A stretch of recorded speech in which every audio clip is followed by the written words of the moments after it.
Hi hello everybody. आज हम जानने वाले कैसे यूज़ करें FX82MS जो ICSE बोर्ड में काम आते हैं for class 12th ISC board में for calculation of inverse trigonometrical function. तो भाई चलो देखा जाए कैसे इसको यूज़ किया जाता है for calculating this and this all value. तो सबसे पहले तो लिखा हुआ हम लोग का है कॉस इनवर्स रूट 3/2। तो चलो भाई देखते हैं कैसे इसको सॉल्व।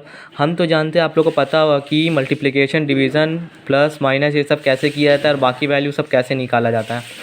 तो चलो भाई सबसे पहले हम लोग शिफ्ट दबाएंगे, शिफ्ट, क्योंकि हम लोग को कॉस चाहिए और यहाँ पे देख रहे हैं कि हम लोग कॉस जो है वो शिफ्ट वाले बटन के साथ में है। तो हम लोग डालेंगे कॉस इनवर्स ब्रैकेट के अंदर रूट 3/3 डिवाइडेड बाय 2। ब्रैकेट डालना मस्ट है, ब्रैकेट नहीं डालेंगे तो आंसर गलती आने का भी चांस है। तो आ गया हम लोग का आंसर 30। आंसर 30 आ चुका है। अब इसको हम लोग ग्रेडियंट में भी चेंज कर सकते हैं। अगर आप लोग चाहें तो इसका आंसर लिख देंगे 30 डिग्री, या फिर इसको अगर हम लोग ग्रेडियंट में चेंज करना चाहेंगे तो हम लोग लिख देंगे 180 डिवाइडेड बाई 30। ऐसे करके हम लोग आ गया 6, तो यहाँ पर लिख देंगे इसको 5/6। अब हम लोग का अगला क्वेश्चन है कॉसेक इनवर्स 2। अब कॉसेक इनवर्स 2 का वैल्यू कैसे निकाल जाए। अब हम लोग को एक तो प्रॉपर्टी पता होगा कि जो कॉसेक होता है वो साइन इनवर्स 1/2 के बराबर में होगा, क्योंकि इसका जो पावर है वो इन्वर्ट हो जाता है। तो चलो भाई अब हम लोग निकालते हैं। हम लोग के पास साइन का वैल्यू दिया हुआ, साइन इनवर्स का वैल्यू, तो यहाँ पे साइन इनवर्स आप लोग देख सकते हैं। तो हम लोग दबाएंगे शिफ्ट, वापस से शिफ्ट और फिर sine inverse bracket 1 divided by 2 bracket close और आंसर देखेंगे। फिर देखेंगे फिर से 30 आ गया, तो वही 30 डिग्री भी लिख सकते हैं हम लोग इसका आंसर। ये जनरली MCQ में पूछा जा सकता है या फिर 1 से 2 मार्क्स में। 5/6।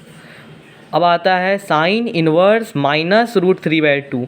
अब माइनस भी है और रूट भी है, तो देखा जाए इसको कैसे किया जाता है। तो लिखेंगे हम लोग साइन इनवर्स, सबसे पहले साइन इनवर्स आ गया। अब हम लोग डालेंगे ब्रैकेट और वापस से डालेंगे रूट 3 माइनस रूट है ना, माइनस रूट 3 डिवाइडेड बाय 2 और ब्रैकेट क्लोज। तो यहाँ पे आ गया -60।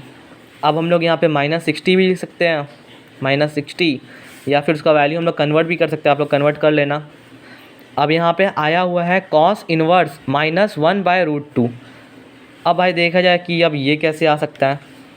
तो यहाँ पे लिखेंगे हम लोग कॉस इनवर्स, शिफ्ट दबा के मैंने किया, शिफ्ट दबा के -1 डिवाइडेड बाय 2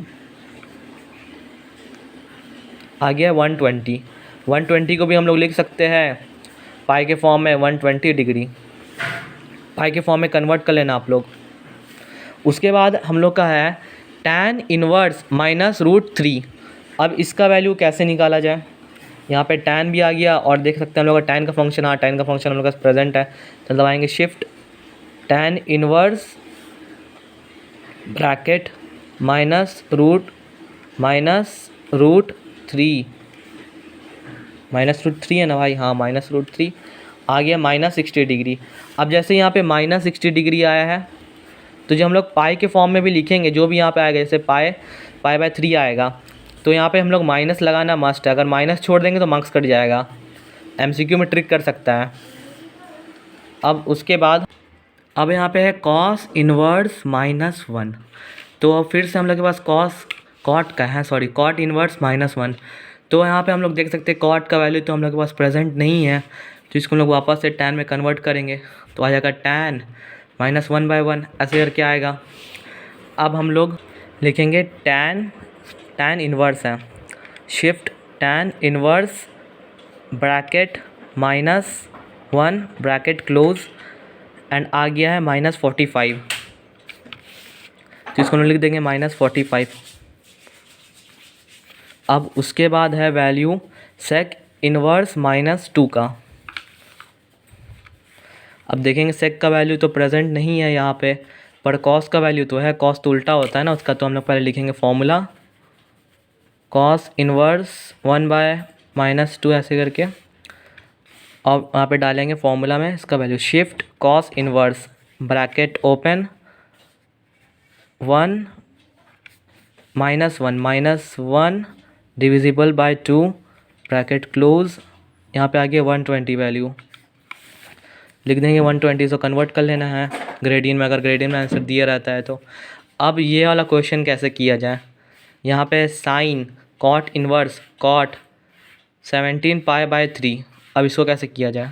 सबसे पहले तो हम लोग 17 पाई का वैल्यू तो 180 होता है, 180 बाई 3 ऐसे करके निकाल लेंगे कैलकुलेटर से, हम लोग कैलकुलेटर प्रेजेंट है तो 17 इंटू 180 डिविजिबल बाई 3 आ गया 1020।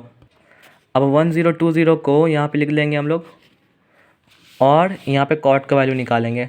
अब वापस से देखेंगे कॉट का तो वैल्यू यहाँ पे हम लोग के पास है नहीं इसका ऑप्शन, तो टैन का इन्वर्स होता है ना, तो हम लोग पहले अब देखिएगा ध्यान से कैसे करने का है।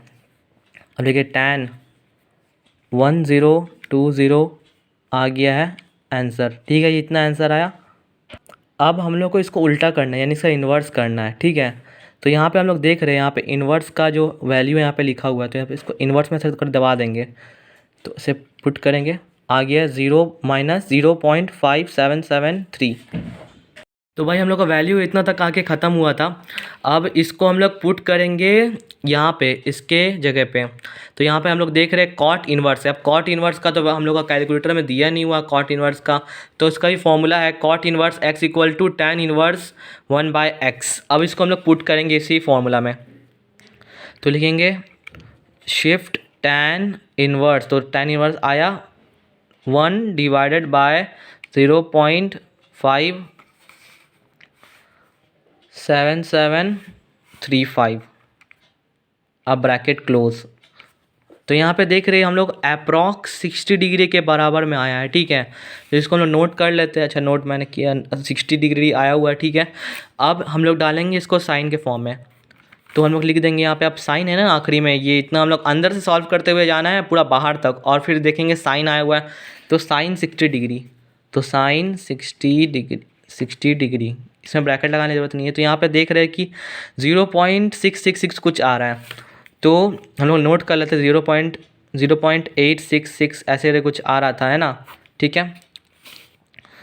अब हम लोग देखेंगे कि √3/2 कितना होता है। हम लोग का साइन का 2-3 ठो ही वैल्यू आता है, जैसे 1 डिवाइडेड बाई 2 1/2 आता है साइन 30 का, फिर साइन 60 का √3/2 आता है, तो 1/2 करने से तो नहीं आ रहा है, तो हम लोग करके देखेंगे √3 डिवाइड बाई 2, तो आ गया इतना, देखो इतना बराबर आ गया है, तो इसका वैल्यू हो जाएगा √3/2।